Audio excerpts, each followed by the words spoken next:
로마서 11장까지 이어져 오는 사도 바울의 깊고도 분명한 구원의 강설은 일단 지게 되어집니다. 하나님께서 율법이 아니라 예수 그리스도의 복음으로 얻게 된 바 된 그 이치와 원리, 그렇게 된다면 이스라엘의 백성들은 새롭게 된 이방인을 포함한 신약 교회와 더불어서 어떠한 관계에 있는 것인가에 대한 언약적 문제. 왜냐하면 이스라엘 백성이 언약에서 떨어져 나간다면 하나님 언약이 폐해진 것인가라는 문제와 더불어서 하나님 신실성, 이런 등등의 문제가 복잡한 신학적 구조가 있죠. 거기서 예정론적인 하나님 선택과 구원의 실행에 있어서의 하나님의 부르심의 관계는 어떤 것인가라는 등등의 그 깊고도 오묘한 진리 문제를 다 다루고, 이제 마지막에 11장 맨 마지막 33절부터 36절에 하나님께 영광의 찬송을 돌리는 것으로 본문이 이어집니다. 우선 33절에 같이 한번 읽어보겠습니다. 깊도다 하나님의 지혜와 지식의 풍성하며 그의 판단은 헤아리지 못할 것이며 그의 길은 찾지 못할 것이로다. 우리가 이렇게 평범하게 읽었는데 사도 바울은 이거 썼을 때 어떤 마음의 상태였겠어요? 이건 엄청난 탄성이죠. 깊은 영적 자각과 신학적 깨달음 속에서 자기 영혼과 자기의 온몸을 던져 하나님께 그냥 찬송을 드릴 수밖에 없는 큰 감격의 찬송입니다.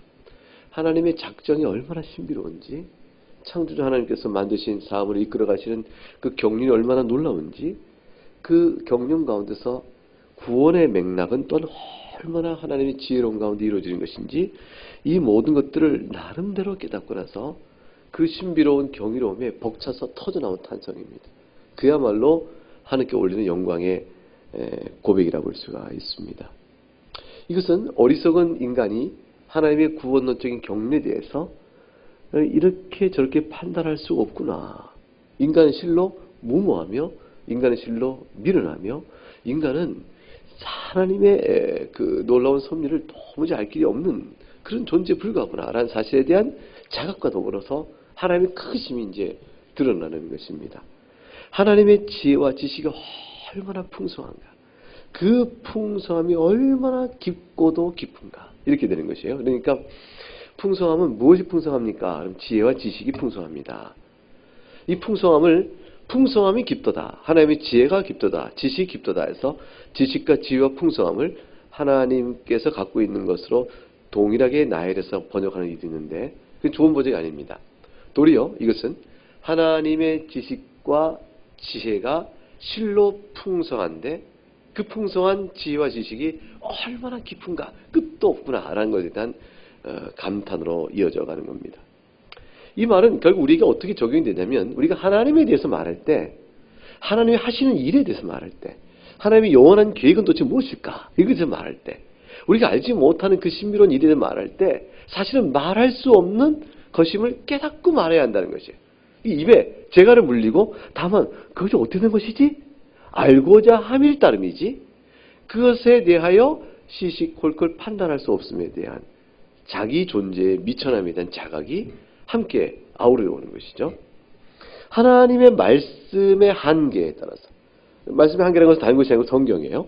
성경에 주어진 말씀의 계시의 범위 안에서 그 말씀의 계시를 따라서 다만 그 말씀이 말해주는 바 내용이 무엇인지를 알고자 힘써 노력할 것이며, 그에서 얻어진 말씀의 지식과 가르침 안에서 그냥 다만 엎드려 순종하고 경배와 찬양을 돌리는 거 왜 우리가 할 일이 없구나,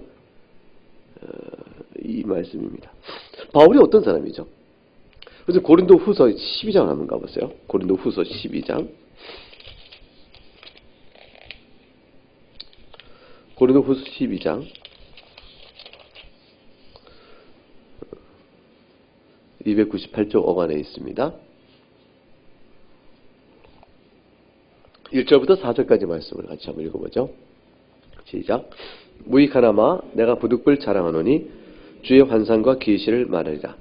내가 그리스도 안에 있는 한 사람을 아노니 그는 14년 전에 셋째 하늘에 이끌려 간 자라. 그가 몸 안에 있었는지 몸 밖에 있었는지 나는 모르거니와 하나님은 아시느니라.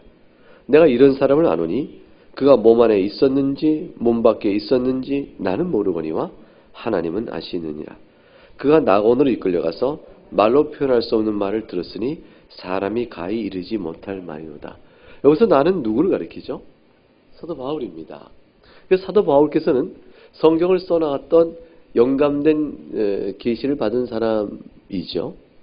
그러나 그 자신의 간증과 고백 속에서 자신이 남달리 특별한 계시를 받았다고 얘기합니다. 그것을 뭐라고 말하냐면 셋째 하늘에 이끌려갔다라고 말합니다. 그러니까 하나님의 영광이 보좌에 있는 데까지 다 올라갔다는 것이에요. 그곳에서 낙원으로 이끌려가서 자신이 받은 계시의 감격과 그것이 너무 놀라우는데 말로 형용할 길이 없는 충격적인 계시를 눈으로 보고 경험한 사람이라고 말합니다. 이게 바울 같은 계시의 놀라운 것까지 맛보고 안 사람이 없어요. 없으니까 바울 정도면 하나님의 영원한 작정, 그의 구원론적인 계획, 그것의 실행의 모든 일들에 관한 내용을 말하고 쓸 때라면 뭔가 좀 하나님께 이렇게 하십니까? 이게 되겠습니까? 라고 말할 만한 가장 많은 계시를 갖고 있는 사람일 거예요. 근데 바울은 자신의 그 어떤 상황에 비추었어도 한 가지를 말합니다. 하나님의 지혜와 지식은 너무 풍성해서 그 깊도다는 말씀엔 깊이를 헤아릴 길이 없다. 그 말이에요.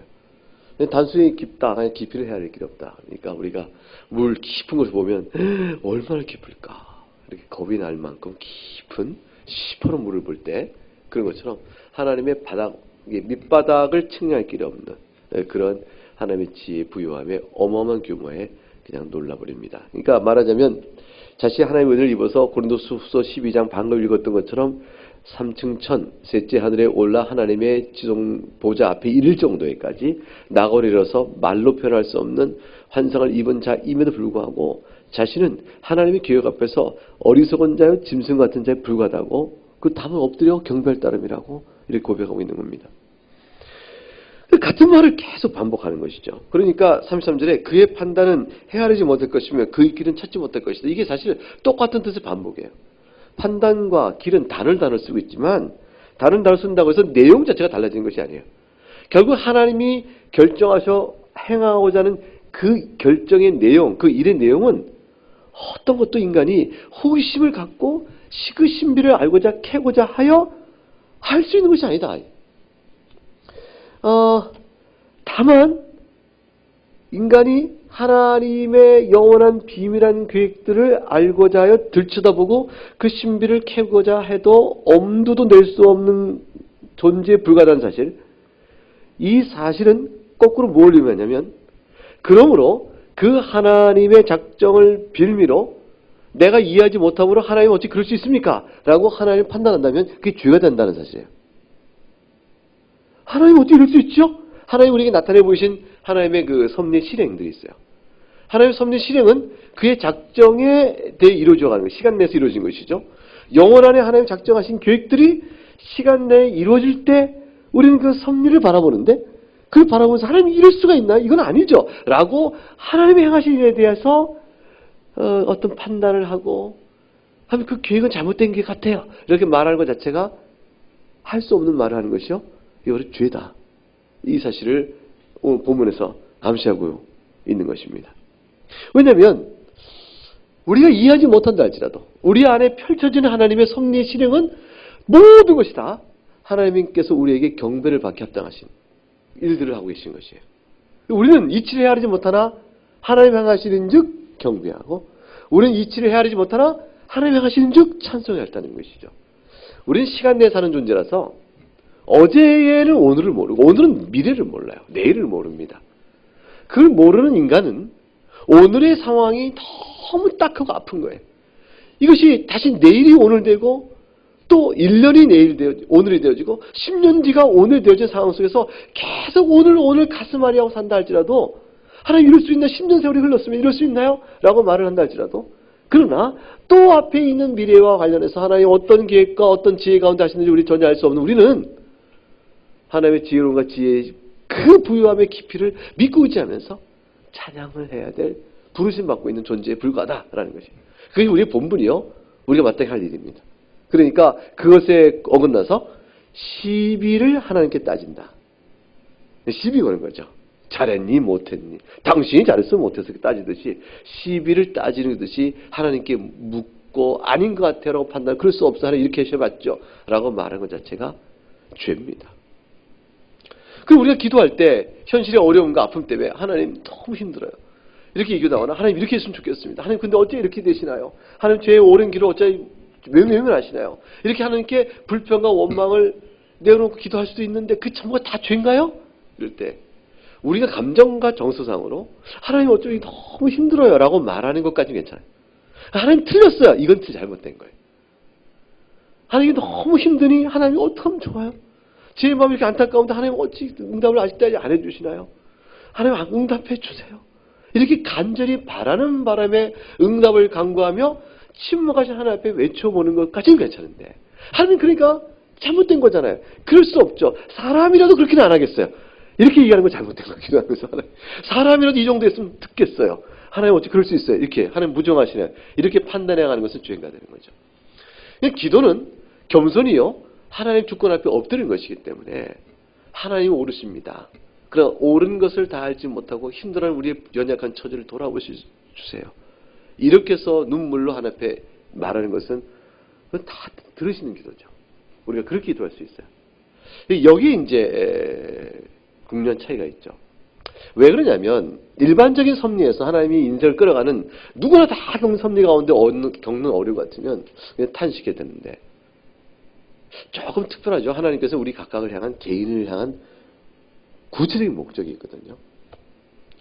우리의 개개인의 인생을 향한 하나님의 분명한 부르심의 목적이 있습니다. 그것이 선으로 합력한 선을 이루시는 것이에요. 우리에게 능력과 소망을 주어 주의 부르심에 선하게 순종하고 맡기신 사역을 잘 감당하고 또 거룩한 삶을 살도록 하여 하나님께 영광 돌리는 빛난 성도가 되도록 이끌어 가심으로 모든 교회와 세상 속에 하나님께 영광 돌리는 아름다운 모습을 우리를 통해서 받으시더라. 그럼 개인도 영광이 너무 기쁘죠. 반대로 큰 시험을 줘 그러가면 실족해 하는 일을 통해서 그가 실로 하나님 앞에서 엎드려 낮춰지고 하나님의 긍휼과 자비만이 높여지는 일들을 드러내게 함으로 해서 하나님께 그의 영혼을 붙드시고 깨우쳐 가시는 일을 이끌어 가시거나, 또는 하나님께서 결국은 어떤 비전도 종족에게 복음을 전하여 그를 가운데 택한 영혼을 불러내시기 위하여 하나의 선교사를 저 세상 지구 반대편에서 키워내시는 것이죠. 그 사람을 하여금 큰 비전도 종족을 소망주에 바라도록 소망을 주시는 것이에요. 그리고 끝내 글로 보내셔서 그 영혼을 불러낼 때까지 그 선교사를 향한 모든 삶을 간섭해 나가시는 하나님의 섭리가 실행이 있죠. 이게 다음에 특별 목적이에요. 이게 특별 섭리라는 것이죠. 그러니까 목적하신 것에 따라서 우리의 삶의 오늘의 즉 좌선과 우선, 그 좌표를 설정하여 그들을 이끌어 가시는 그런 하나님의 간섭, 이게 특별 섭리인데, 이 특별 섭리가 누구에게나 향해 다 하나님 갖고 계십니다. 그러니까 우리가 겪는 일은 일반적으로 사람이 사는 일 속에 나도 그걸 사니까 어쩔 수 없이 겪게 된 일이지 뭐, 단순히 그런 것이 아니에요. 이게 전쟁이 나라가 전쟁이 났습니다. 전쟁이 났으면 전쟁이 일어난 나라의 백성들은, 국민들은 어쩔 수 없이 그 전쟁이라는 참화의 피해와 고통 속에 피해갈 수 없게 살게 돼 있어요. 공동체적 아픔들이고 슬픔이니까, 환란이니까. 근데 그런 일반적인 섭리가 당하는 일반적 제한이죠. 그런데 그런 상황 속에서도 개개인에게 그 상황 속에 그 고난 속에서 각각 우리를 향한 부르심의 목적성이 있어요. 그래서 우리 삶을 이렇게 이끌어가고 저렇게 하고, 이렇게 누굴 만나고 저렇게 또 하게 하고, 어떤 지구 갖게 하고, 어떻게 살게 하고, 이렇게 다 이끌어 가십니다. 이런 모든 것들은 하나님의 영원한 계획 가운데 우리를 향한 뜻이기 때문에 우리가 미리 판단해 알 수가 없습니다. 내가 왜 지금 나그네교에 와서 앉아 있는지, 내가 지금 왜 여기에 살게 됐는지, 이런 등등의 모든 것들, 삶의 모든 정황과 조건들은 하나님의 속성과 성질이 우리를 향하여 반영되어진 비밀한 손길들입니다. 그러면 결국 내가 있는 삶의 처지는 어떻게 되어지냐면 하나님의 속성과 그의 손길이 드려진 결과이기 때문에 하나님이 어떤 분이신가를 생각하며 오늘 나에 놓여진 처지의 의미를 해석해 나가도 계속 나가야 하는 것이죠. 하나님은 선하신 분이시다. 그러니 내 상황은 분명히 나에게 선한 걸 주기 위한 것이다. 믿어야 되는 것이에요. 그리고 하나님은 사랑이 많으신 분이다. 그러니까 이 상황 속에 하나님은 나에게 어떤 사랑을 주려고 하시는 것인가? 나는 이 상황 속에서 어떻게 하나님의 사랑에 반응을 해야 될까? 하나님은 오래 참으신 분이다. 그 이 상황 속에 나는 하나님 오래 참으시면 어떻게 보고 있는 것이지? 어떻게 내가 하나님께 순종하고 나가야 될까? 이런 것들 자꾸 생각해서 내 삶의 상황은 하나님의 모든 속성에 드려진 결과이므로 이 삶에 놓여진 자리의 의미를 깨달아 하나님 앞에 나가려면 이걸 주신 하나님 어떤 걸 자꾸 생각하고 그 하나님의 속성에 따라 내 모든 부분을 해석해 나가려 애를 써야 되는 것이에요. 그게 찬송이에요. 그게 경배입니다. 그게 감사예요. 그래서 성경을 읽으면서 자꾸 이제 그걸 환기하는 겁니다. 성경에 나타났던 수많은 인물들이 있어요. 그 교회가 있고, 전쟁이 있고, 다툼이 있고, 속임이 있고, 사기당한 사람이 있고, 중상모략당한 사람이 있고, 시험에 든 사람이 있고, 다양한 사람이 인생의 여러 모습이 다 있어요. 그럼 이걸 읽으면서 이럴 때 하나님께서는 이 인생을 어떻게 해? 이럴 때 하나님 무엇을 말씀하셨지? 그걸 배워가면 내 인생의 자락 속에서 지금 내가 지금 어떤 사람에게 중상모략을 당하고 슬픔을 당하고 있어요.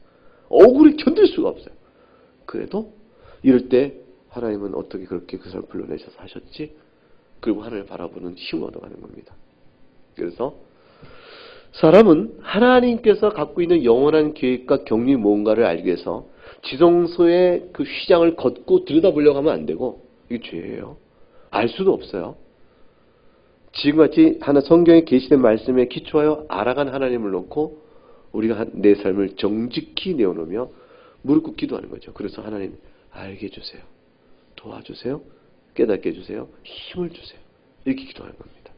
그 삶의 대를 걸어가는 겁니다. 그러면 어제와 오늘이 동일한 하나님께서 어제와 오늘도 여전히 동일한 나의 인생 속에서 함께 붙들어주는 힘을 얻게 되어집니다. 34절을 보겠습니다. 같이 읽어봅니다. 누가 주의 마음을 알았느냐? 누가 그의 모사가 되었느냐? 하나님께서는 스스로 계시는 분이죠. 어느 것에 부족한 분이 아니십니다. 이게 34절은 하나님의 자존성을 설명하는 것이죠. 그리고 자기 충족성. 하나님 스스로 충분하신 분이에요. 누가 하나님께 지식을 나눠 주겠습니까? 누가 하나님께 지혜를 가르쳐 주겠습니까? 하나님께 지식과 지혜를 가르치겠다. 이게 죄죠. 왜냐하면 이게 하와가 뱀의 미혹을 받았을 때 하와의 마음속에는 하나님을 가르치고자 했던 것이에요. 하나님은 틀렸어요. 그러면 안 되죠. 이거였거든요. 죄라는 게 그거예요. 하나님이 못 금지시켰어요. 과일을. 금단의 열매를 두고 하나님 이거 먹을 수 있는 거죠. 하나님 이거 금지할 이유가 없는 거예요. 하나님 이거 금지할 이유는 딱 하나 하나님 나쁜 분이라는 것이고 거짓말쟁이고 먹어서 죽지도 않는데 따먹어야 되겠어요. 이게 죄라는 것은 근본적으로 하나님의 명령에 불순종인데 불순종의 동기는 뭐냐면 내가 내 것을 원하는 대로 하거늘 하나님 나를 왜 판단하시죠? 이것이거든요. 이게 하나님의 독립성론인데 그게 죄의 성질입니다. 그래서 행동에는 결정을 내가 스스로 하게 되는 것이죠. 그러니 그것이 하나님께 지식을 나눠주고 지혜 나눠주는 사람과 똑같은 거예요. 하나님을 가르쳐 주려고 하는 것입니다. 그러니까 만일 어떤 사람이 죄를 져놓고 하나님 앞에서 난 충분히 내 행동에 대한 설명을 하나님께 할 수 있어. 하나님 납득하실 수밖에 없는 거야 라고 생각한다면 하나님께 지혜와 지식을 나를 가르쳐주겠다는 자랑 똑같은 거예요. 하나님은 아니다 말했는데 하나님 그건 아니에요. 하나님 모르시는 게 있네요. 이렇게 말하게 되면 똑같은 겁니다. 지식과 지혜를 하나님께 가르쳐주겠다는 건 똑같은 거죠. 이미 행한 것도 죄요. 그거를 합리화하는 생각 자체가 죄요. 하나님과 관계성 자체가 이미 뒤틀려져 있는 것입니다. 그래서 사람은 누구도 하나님께서 세우신 계획, 하나님의 섭리의 실행, 그 어떤 것도 도움을 주게 조언할 수 있는 자가 아무도 없다는 사실을 오늘 34절이 말씀하는 거죠. 근데 이 얘기를, 이 너무 당연한 얘기를 왜 붙였을까요? 그렇게 하겠다는 사람이 너무 많은 거예요. 예수 그리스도로 말미암아 구원을 받는다. 아무도 자기 의로는 구원에 이를 수 없다. 율법의 모두가 죄인이야. 라고 말했는데 사람이 뭐라고 하냐면 아니 하나님 틀렸어요. 율법이 우리가 왜 죄인이냐. 율법이 우리가 죄진 것도 있지만 이만큼 지킬 우리 의도 있는데요. 이걸 못 돌아보세요?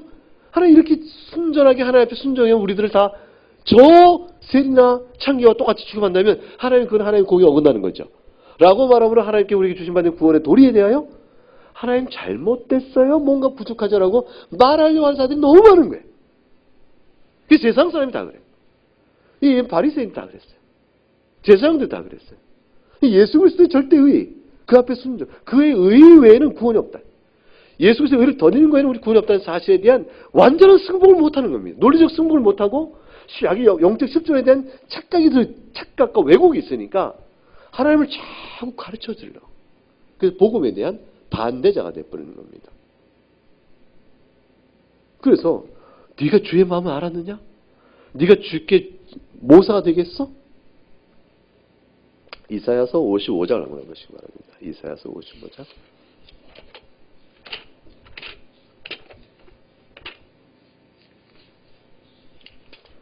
이사야서 55장.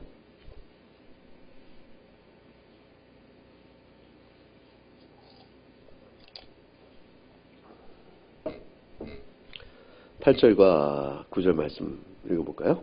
시작. 이는 내 생각이 너희 생각과 다르며 내 길은 너희 길과 다름이니라. 여호와의 말씀이니라. 이는 하늘이 땅보다 높음 같이 내 길은 너희 길보다 높으며 내 생각은 너희 생각보다 높음이니라. 이미 하나님께서 이 사실을 말씀해 주셨어요. 너희가 나를 가르치려고 하느냐? 내 생각은 너희 길과 다르다. 그래서 이 말씀을 사도 바울이 기억하고 있는 거죠, 지금. 인간이 하나님께 어떤 조언이나 판단을 또 뭔가를 가르칠 수 없다는 사실. 이거는 존재론적으로 인간은 첫째 피조물의 사실이고요. 두 번째는 죽을 수밖에 없는 자가 무슨 영원히 사시는 분을 가르쳐요. 그래서 이제 피조물이요 죽을 수밖에 없는 죄인은 우리가 갖고 있는 지각의 감각과 판단의 모든 수단을 다 동원해도 하나님의 영원한 지혜를 읽어낼 수가 없습니다. 그러니까 우리의 논리적 판단 능력은 무한한 하나님의 경우의 수로 꽉 차 있는, 경우의 수 자체를 말하는 적용도 어려워요. 그런 하나님의 다층적이며 또 광대한 그 실로 복합적인 하나 한 사람에 대한 특정한 목적에 따라 이끄시는 특정한 복잡성이 모든 사람들에게 다 있는, 그 역사 전체 속에 붙여져 있는, 이 층이 몇 개겠어요. 다층적이라는 말로 표현이 안 되죠. 이게 specific complexity죠. 특정한 목적을 한 복합성이 우리 저 개인 한 사람, 김병이라는 개인 한 사람의 인생을 통해서 있는데, 그게 이제 다른 사람 하나하나와 다 엮여져 만나면서 복잡성이 있고, 그러니까 이제 뭐 말할 수가 없어요. 그러한 생각을 펼쳐 보이시면 알아듣겠냐 그 말이에요. 영화가 하나 있었습니다. 그 영화 제목은 제가 모르고 보지도 않았어요. 근데 그 영화가 무슨 내용인지는 제가 신문을 봤나 인터넷을 봤나 누구한테 들었나 아는데, 그게 뭐냐면 어떤 사람이 제가 하나님이 되었으면 좋겠다 하는 생각을 한 거예요. 기도의 응답을 해주는데, 그게 하나님이 되면 이 세상을 평안하게 만들 수 있을 것 같은 거예요. 이렇게 다. 근데 이 세상이 이제 복잡하고 이러니까 너무 답답한 거였어. 이제 자기 하나님 되시면 되면 해보겠다. 하나님이 돼봤는데, 영화 속의 가정에서 하나님의 자리에 줬더니 못 해먹겠는 거예요. 왜냐면 기도가 올라오는데 어느 거 하나 기도를 들으면 이거하고 못 쓰는데, 이걸 들어도 저기 안 돼. 서로 엇갈린 복잡한 막 속에서 도무지 못하겠다고 이게 그렇게 됐다는 영화라는 얘기를 들었어요. 그 영화를 뭐 찾아서 보긴 봐야겠네요. 근데 그게 썩 이렇게 유익한 영화 같지 않아서 책에서 안 봤는데, 사람은 미련하여 이 생각 저 생각을 하고 하나님께 기도를 올립니다. 근데 하나님의 작정과 영원한 계획은 인간이 판단하에 올릴 수 있는 것들, 최선의 세상은 이렇게 되지 않는가라고 판단하는 그 어떤 것도 감당할 수가 없는 겁니다. 이게 철학이라도 하나님의 성경적 경륜에 다니는 고상함을 따라갈 수가 없는 것이죠. 사람은 사는 것조차도 하나님께 빚진 자고, 그리고 그 사는 동안에 지은 죄 때문에 하나님의 인자심과 긍휼에 빚진 자고, 사실 또 하나님의 긍휼이 없으면 영원한 심판대에 놓일 수밖에 없는 그런 자에 불과하고, 흙에서 봤을 때 흙으로 돌아갈 그런 자에 불과합니다. 그러한 자들을 향해서 하나님께서 어떤 예정이라는 걸 하셨다. 구원론적 예정하셨다. 누구는 구원받게 하고 누구는 구원받지 못하게 유기하셨다. 구원받지 못하게 방해하신 것이 아니에요. 죄 가운데 있는 걸 내버려 두신 것이죠. 근데 이렇게 이랬던 하나님의 예정 선택에조차도 토기장의 비유를 통해서 귀하게 쓸 것과 천히 쓸 것을 나눈 토기장의 주권적 행사를 통해 사도 바울이 말을 했지만 그것으로 다 헤아릴 수 없는 영원한 신비로움이 있는 것이죠. 하나님의 주권이 있는데 인간의 자유는 어떻게 되는 것인가? 인간의 자유로운 존재를 그대로 두시면서 어떻게 하나님 자기 뜻을 다 이루어 가실까? 그것도 한 사람도 아니고 각각 모든 사람들을 향한 특정한 목적을 이끌어 가실까? 이 모든 것은 다 답할 수가 없어요. 그러니까 다 이 모르니까 우리는 그러나 알고 싶단 말이에요. 어느 정도는 알고 싶거든요. 궁금하고. 호기심 우리한테 있으니까. 이 호기심을 그런 엄청난 하나님의 경륜과 신비로움에 대하여 우리가 묻고 나가려면 우리가 할 수 있는 역할과 범위는 딱 제한되어 있어요. 그게 뭐냐면 주어진 계시 말씀에 따라 생각하라는 거예요. 그거 이상은 넘보지 말고 그거 이상을 주장하지도 말라는 것이죠. 그러니까 성경에서 덮고 하나님 기도함으로 인해서 하나님 특별한 계시를 받아 내가 하나님의 우리 나라를 향한 뜻과 나그네 교를 향한 뜻과 우리 개인을 향한 뜻을 내가 알기를 원하나이다. 하나님 말씀해 주옵소서라고 기도하여 말씀 이 성경 기록된 말씀 외에 새로 어떤 계시 빛을 받아서 나라는 이렇게 될 것이라고 말하면 그거 이단이에요. 잘못된 거예요. 거짓이에요. 그렇게 되지 않습니다. 절대 그렇게 되는 일이 없습니다.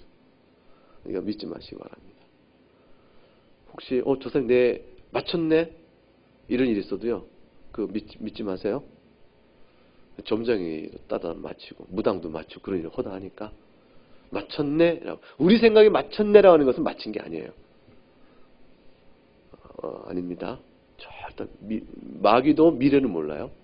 마귀는 과거를 기초로 오늘을 판단하여 찔러보는 것이지 미래를 알지 못합니다. 미래는 하나님의 주권 속에 있고. 그렇기 때문에 저도 이제 아이들 행동 습관을 알기 때문에 너 이럴 거야. 딱 그렇게 대만도 되는 경우가 있어요. 저도 그 정도는 알아요. 애 행동 습성을 잘 알기 때문에 너 이럴 거야. 딱 그러면 그렇게 이제 거봐. 어떻게 알았어요? 이놈아 아빠가 너를 알아. 이렇게 해가는데 너를 알아. 하지만 너의 미래를 아는 건 아니거든요. 너의 성격 성질을 알기 때문에 그래요. 그러니까 마귀는 그 정도는 알아요. 과거를 통해서 짐작을 하고 찔러볼 수는 있죠. 그 이상 못합니다. 속지 말아야 합니다. 미래는 주의 것이요. 영원한 경륜은 하나님의 오묘한 진리입니다. 호기심으로 우리가 하나님의 영원한 계획을 알고자 하는데 그걸 알아야 믿는다 이렇게 말하는 사람들이 있죠. 하나님께서 뭐 어떻게 할지 우리가 미리 좋아. 내가 어느 회사에 취직하고자 내가 하는데 그게 취직이 될지 안 될지 맞춰봐. 그럼 내가 믿지. 이렇게 말하는 거요. 이렇게 말하는 거는 신앙이 아닙니다. 그건 도박이에요. 도박이죠. 그리고 투기죠. 그게 무슨 신앙이에요? 하나님 믿는 신앙은 우리가 하나님께 하실 일이 뭔가를 탐구하여 알므로 인하여 믿는 것이 아닙니다. 신앙은 근본적으로 이성적, 지성적 작업에 호기심을 만족시킬 때 우리가 믿는다는 것이 아니고 성령께서 우리 눈을 열어주실 때 믿는 겁니다. 그러니까 이제 우리가 기독교 신앙에 의문점 갖고 있는 적이 있었어요. 이럴 수 있죠. 세상이 뭐 원래부터 있는 거지 뭐 창조주가 있었겠어? 그러다가 이제 이 창조 세계 속에 들어있는 복잡한 정보 체계를 읽는 순간 이런 많은 정보 체계는 정보를 먼저 아는 자가 넣어주지 않는 있을 수 없는 거야. 이건 우연적으로 이런 정보 체계 있을 수 없어. 라고 지적인 순복이 되어져서 나 예수님 믿을래. 하나님 믿을래라고 나온다 쳐보세요. 할지라도 지적인 이 순복이 신앙을 갖게 한 것이 아니고 지적인 그 자료를 지적으로 받아서 순종할끔 내 마음의 역사는 성령의 역사예요. 왜냐하면 똑같은 사실이 어떤 사람에게는 이렇게 하나님이 계실 수밖에 없지라고 결론 내리게 만드는데 똑같은 정보의 사실이 어떤 에게는 에이 그래도 이렇게 돼버려요. 아무 소용이 없어요. 그러니까 우리가 예수님 믿게 만든 어떤 충격과 경험들은요. 그 모든 것들은 어떤 이에게는 예수님 믿게 만든 도구로 쓰임 받았을 뿐이에요. 근데 모든 사람에게 그런 경험이 있다면 다 예수 믿는 거 아니에요. 죽은 자가 살아나도 어떤 이에게는 예수 믿는 일이 되지만 어떤 이에게는 예수 믿는 일이 전혀 역사하지 않습니다. 그러니까 우리 생각에 주께서 오늘도 초자연적 역사를 보내시면 얼마나 예수 믿는 사람이 많아질까. 아주대 병원 제가 신방 다니는 거 맨날 병원마다 가서 의사들한테 쫓겨날 거야 아마. 가서 기도하면 팍팍 하면서 다 병실마다 이렇게 세우면 병원이 다 망하는 거 아니에요. 이거 의사들이 날 앞에 경비들 불러가지고 널 못 들어오게 할 거예요. 그러면 예수님 다 믿지 않을까요? 김병훈 목사가 아주대 병원을 한순간에 다 예수 믿게 만들고 그렇게 병원마다 다니면서 이런 일이 있어도 제가 생각에 그 아주대 병원에서 예수 믿는 사람 몇 사람 없을 거예요. 안 됩니다.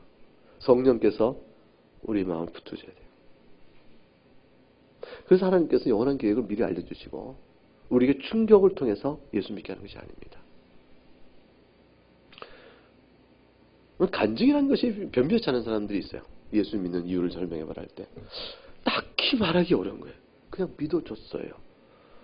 그냥 저는 하나님이 믿어줘요.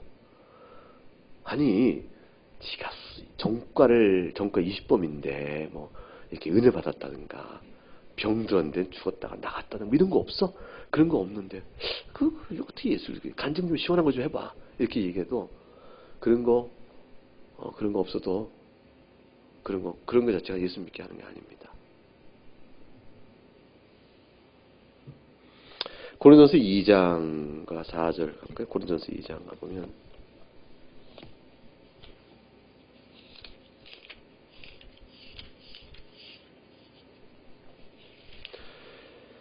2장 4절부터 16절까지 말씀을 한번 볼까요? 한 절씩 나눠 읽죠. 4절부터 제가 읽겠습니다. 16절까지 읽는 겁니다. 내 말과 내 전도함이 설득력 있는 지혜의 말로 아니하고 다만 성령이 나타나니까 능력으로 하여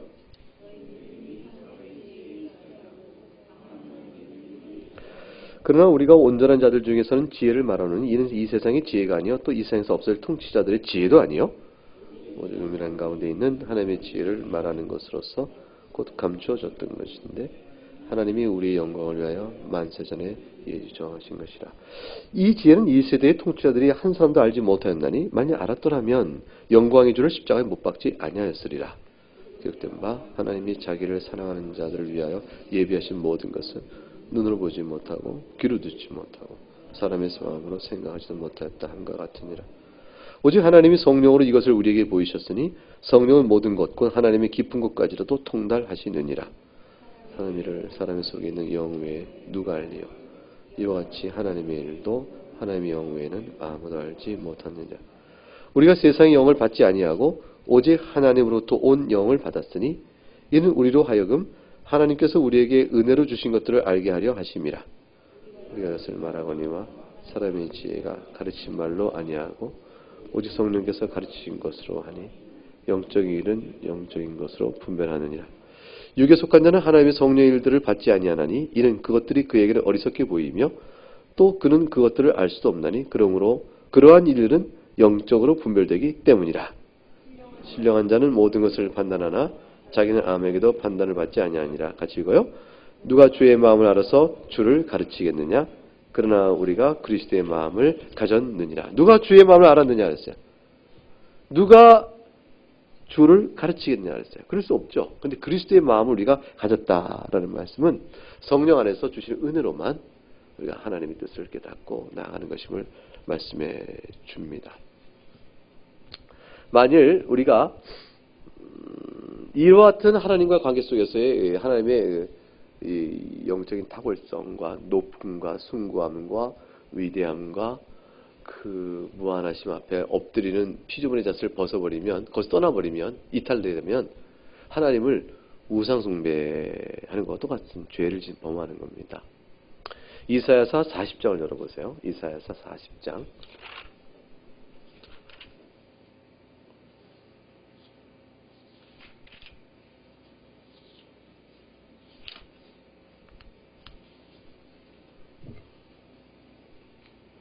이사야서 40장 12절에서 19절까지 말씀을 한 절씩 나누어져 있고 끝을 같이 읽겠습니다. 누가 손바닥으로 바닷물을 헤아렸으며 뼘으로 하늘을 쟀으며 땅의 티끌을 되에 담아 보았으며 접시 저울로 산들을 막대 저울로 언덕들을 달아 보았으냐.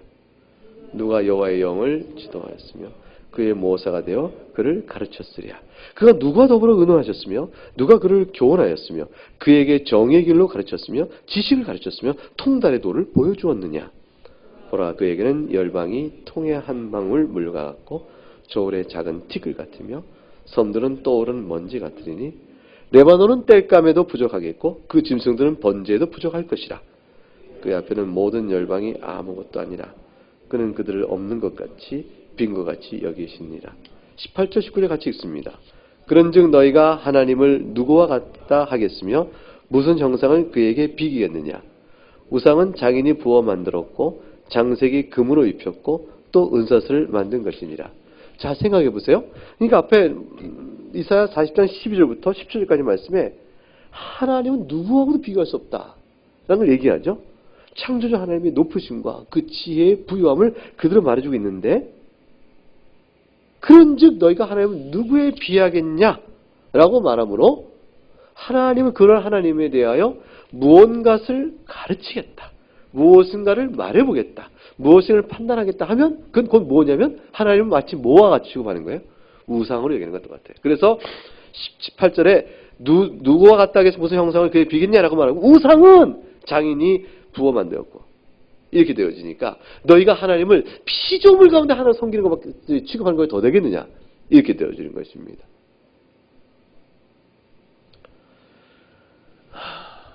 오늘날 이 시대는요, 하나님을 부인하는 시대예요.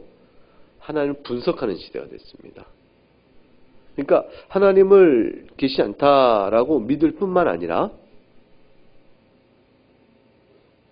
더 나아가서 있다 하는 사람들도 하나님을 분석해요. 그래서 하나님 이렇게 돼야 하나님이시다, 하나님 다우려면 이래야 된다고 자기가 설정을 해. 거기에 맞춰 하나님을. 그래 놓고 나서 성경을 그렇게 해석합니다. 그래서 거기에 맞추니까 하나님은 미래를 결정할 수는 없는 분이어야 됩니다. 그 미래를 모르는 분이 되어야 이게 말이 됩니다. 하나님이시라도. 그래서 하나님께서 미래를 모른다라고 말하는 신학을 만들어내요. 그게 그 신학자들이 아주 얼굴 탁 들고 신학책을 냅니다. 그 책을 공부하고 그러한 신론도 하나의 이론이라 하고 연구해서 또 공부해야 하는 불쌍한 많은 연구 과정들이 있어요. 지금은 하나님을 분석하여 하나님 다우심을 결정해 놓고 거기에 맞지 않으면 하나님 아니고, 성경도 거기에 따라 성경을 재해석해버리는, 성경이 말하는 하나님이 아니라 결정된 하나님에 따라 성경을 이루어가는 그런 식의 이건 참 죄죠. 그런 일들이 오늘날 벌어지고 있습니다. 35절 읽어보겠습니다. 누가 주께 먼저 드려서 갚으심을 받겠느냐. 이게 욥기에 하신 말씀 그대로입니다. 욥기 41장 11절에 가게 되면 주님이 이렇게 말씀하세요. 욥에게 누가 먼저 내게 주고 나로 하여금 갚게 하겠느냐 그랬어요. 온 천하에 있는 것이 다 내 것이니라 그랬습니다. 온 천하에 있는 것이 다 내 것이라.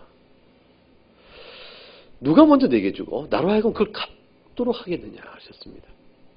하나님 앞에서 공로를 자랑하고 하나님께서 마침 빚을 진 양 나에게 뭘 갚아야 한다고 권리를 주장할 수 있는 일은 아무것도 없습니다.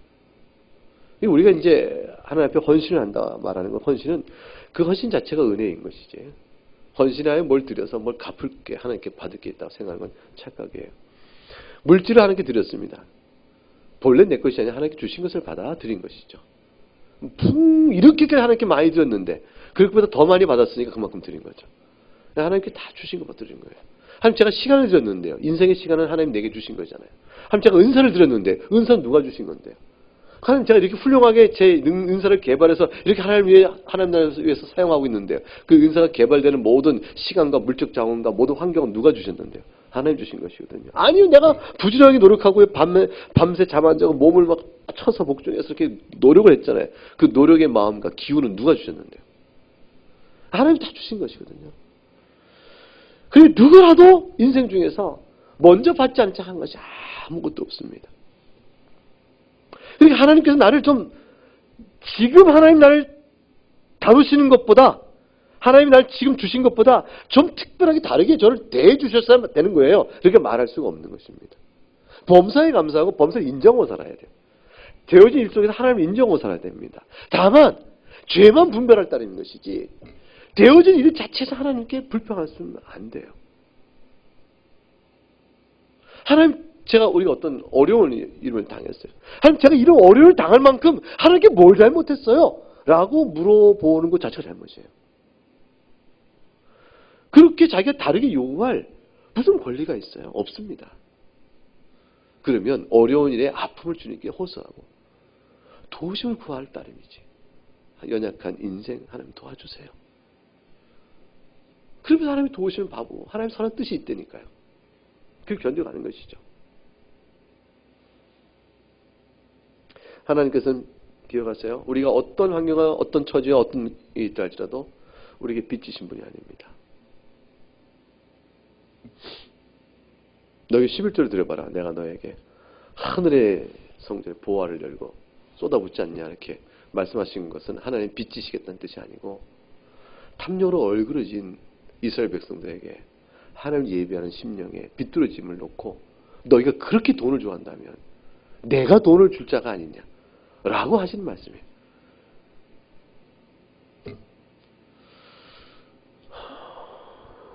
그래서 구원이란 특별히 더욱더 그렇죠. 구원이란 것은 아무 자격도 없고 아무 공로 없는 죄인이 그저 은혜로 받는 것뿐입니다. 우리를 하나님 앞에서 정직하게 살피면 하나님께서 우리에게 갚으셔야 될 어떤 것이 있다면 그것은 뭘까요? 영원한 심판 외에 없죠. 근데 영원한 사망에 던져져 우리들이 구원을 받았다는 것은 하나님의 도우심 외에는, 하나님의 긍휼 외에는 답이 없는 겁니다. 이런 원리를 마지막에 종합적으로 정리한 게 36절입니다. 읽어보겠습니다. 이는 만물이 주에게서 나오고 주를 말미암고 주에게로 돌아갑니다. 그에게 영광이 세세히 있을지어다. 아멘. 여러분, 이 만물이 주에게서 나온다고 그랬죠. 그 주자를, 여기 나오는 36절 주자를 전부 자연으로 바꿔보세요. 만물이 자연에게서 나오고 자연으로 말미암고 자연으로 돌아간다. 이걸 가리켜서 범신론이라고 합니다. 범신론. 우주와 세상 자체가 신이에요. 눈에 이 보이는 이 자연과 우주 외에는, 아니 영혼의 존재를 인정한다 칠지라도, 눈에 보이는 신령한 어떤 신비적인 영적 존재가 있다 할지라도, 자만 이 우주 전체가 스스로 신이에요. 이런 범신론은 나와 우주가 하나예요. 부분이고 부분과 전체가 하나이기 때문에, 말하자면 이 우주, 내가 우주의 일부이면서 일부인 내가 또한 우주이기 때문에 전체의 우주와 부분의 우주인 내가 서로 다른 존재가 아니요 하나인 존재이기 때문에 내가 곧 하나님입니다. 우주가 하나님이면서 내가 곧 하나님이에요. 그게 불교. 이런 사상을 가진 종교나 철학은 그 윤회적인 세상에 가능합니다. 그래서 내가 부분으로 지금 정하고 있지만, 의식하고 있지만, 내가 죽으면 그냥 흐르륵 자연의 일부가 돼버리고 자연 전체 속에서 내가 어우러져 있다가 하나의 개체로 다시 등장하지만 다시 부분일 따름이에요. 내가 어떤 자연의 일부가 되냐의 차이일 뿐 자연과 내가 나타나서 하나 하는 거죠. 이것이 뉴에이지입니다. 그래서 윤회적 개념이요, 뉴에이지적이요, 이것이 불교적이요, 인도 종교와 철학을 지배하고 있죠. 이러한 것이 자연에게서 나오고 자연으로 말미암고 자연으로 들어간다 하는 세상이 오늘날 유물론적 신앙이나 아니면 유물론이 아니라 영적 세계를 인정한다 할지라도, 정신 세계를 인정한다 할지라도 역시 이 뉴에이지 사상 속에 있어요. 그래서 이게 다 뭐냐면, 공통점이 뭐냐면 우주가 신이다라는 것이에요. 지금 시대가 그런 시대입니다. 우리는 여기에 대해서, 아니 오늘날 세대에 대해서만 거스린 것이 아니고 타락의 인간은 항상 그렇게 됐어요. 왜냐하면 우주가 신인 이상, 내가 우주의 하나인 부분인 이상, 내가 우주인 이상 나를 거슬려 판단할 자는 없어요. 내가 나를 판단할 따르는 거죠. 독립선언이 가능해진 겁니다.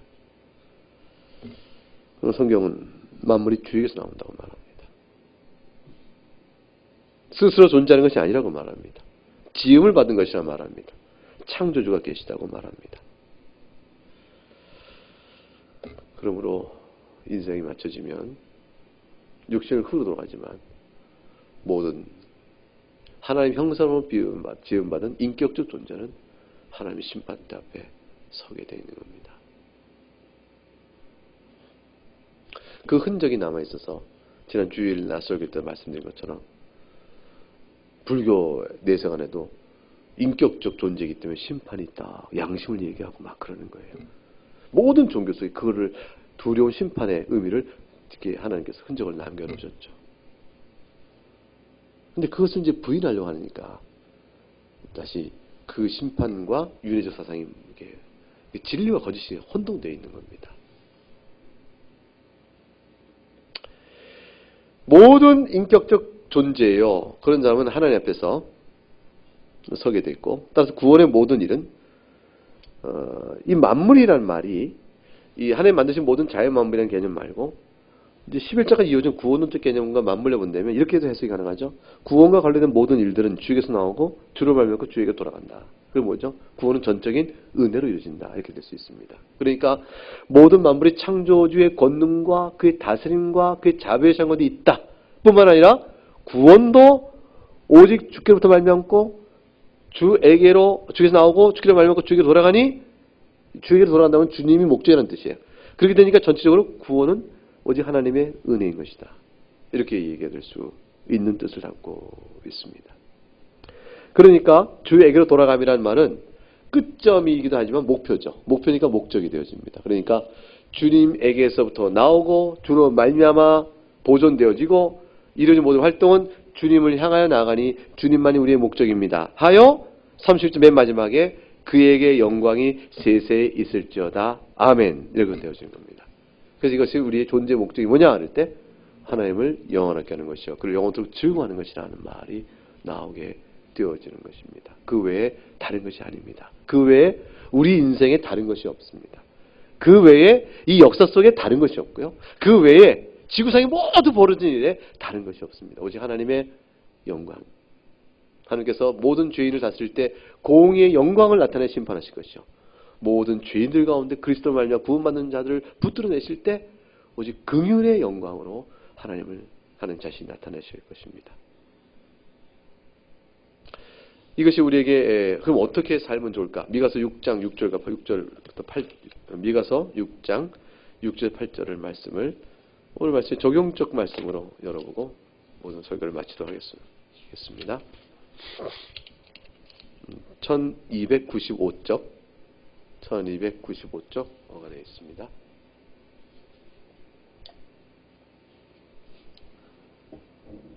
(6절부터) (8절까지) 같이 읽어볼까요? 시작.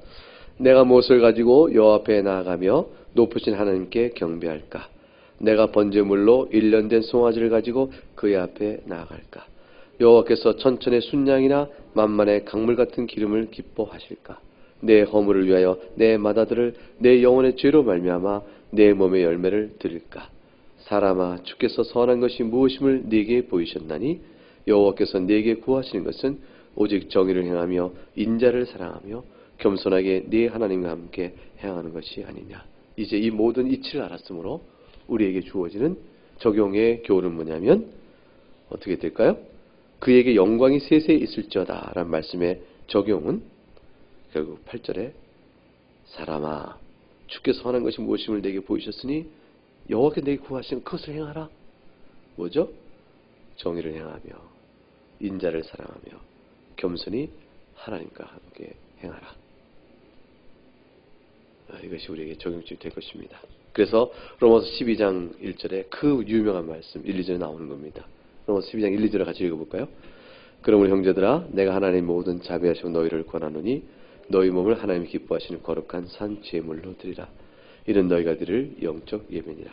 너희는 이 세대를 본받지 말고 오직 마음을 새롭게 함으로 변화를 받아 하나님 선하시고 기뻐하시고 온전한 뜻이 무엇인지 분별하도록 하라. 이렇게 되어지는 것입니다. 그러니까 12장의 1절과 2절의 말씀이 단순한 도덕적 교훈이 아니죠. 하나님을 생각하며 주어지는 말씀의 권면입니다. 네, 이렇게 말씀을 여기서 마치고 찬송하겠습니다.